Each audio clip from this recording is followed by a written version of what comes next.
L'Évangile de Matthieu, chapitre 19. Lorsque Jésus eut achevé ses discours, il quitta la Galilée, et alla dans le territoire de la Judée, au-delà du Jourdain. Une grande foule le suivit, et là il guérit les malades. Les pharisiens l'abordèrent, et dirent, pour l'éprouver, « Est-il permis à un homme de répudier sa femme pour un motif quelconque ?»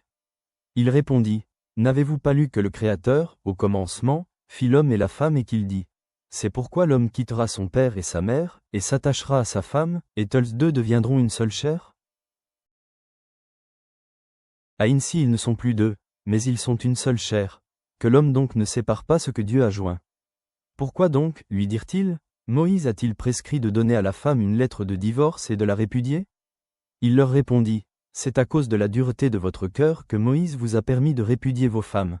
Au commencement, il n'en était pas ainsi. Mais je vous dis que celui qui répudie sa femme, sauf pour infidélité, et qui en épouse une autre, commet un adultère. Ses disciples lui dirent, si telle est la condition de l'homme à l'égard de la femme, il n'est pas avantageux de se marier. Il leur répondit, tous ne comprennent pas cette parole, mais seulement ceux à qui cela est donné. Car il y a des eunuques qui le sont dès le ventre de leur mère, il y en a qui le sont devenus par les hommes, et il y en a qui se sont rendus tels eux-mêmes à cause du royaume des cieux. Que celui qui peut comprendre comprenne. Alors on lui amena des petits enfants, afin qu'il leur imposât les mains et pria pour eux. Mais les disciples les repoussèrent. Et Jésus dit, laissez les petits enfants, et ne les empêchez pas de venir à moi, car le royaume des cieux est pour ceux qui leur ressemblent. Il leur imposa les mains, et il partit de là.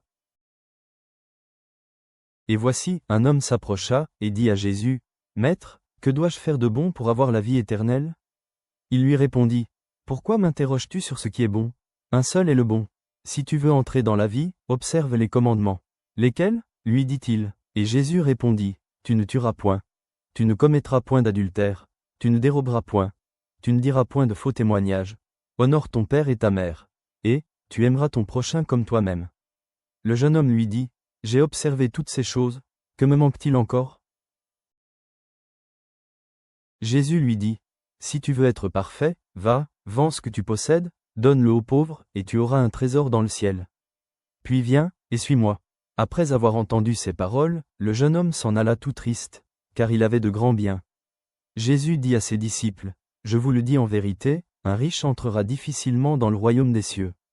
Je vous le dis encore, il est plus facile à un chameau de passer par le trou d'une aiguille qu'à un riche d'entrer dans le royaume de Dieu.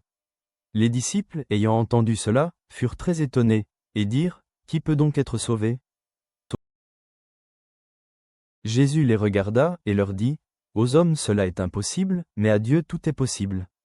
Pierre, prenant alors la parole, lui dit, voici, nous avons tout quitté, et nous t'avons suivi. Qu'en sera-t-il pour nous? Jésus leur répondit, je vous le dis en vérité, quand le Fils de l'homme, au renouvellement de toutes choses, sera assis sur le trône de sa gloire, vous qui m'avez suivi, vous serez de même assis sur 12 trônes, et vous jugerez les 12 tribus d'Israël.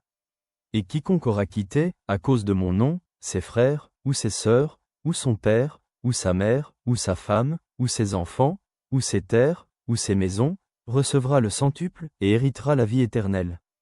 Plusieurs des premiers seront les derniers, et plusieurs des derniers seront les premiers.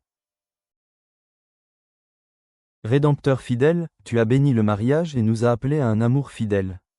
Aide-nous à honorer ton dessein et à montrer de la bonté aux plus petits, comme les petits enfants qui font confiance librement. Rappelle-nous qu'avec toi tout est possible. Guide-nous vers la vie éternelle avec des cœurs humbles. Au nom de notre Sauveur Jésus-Christ, Amen.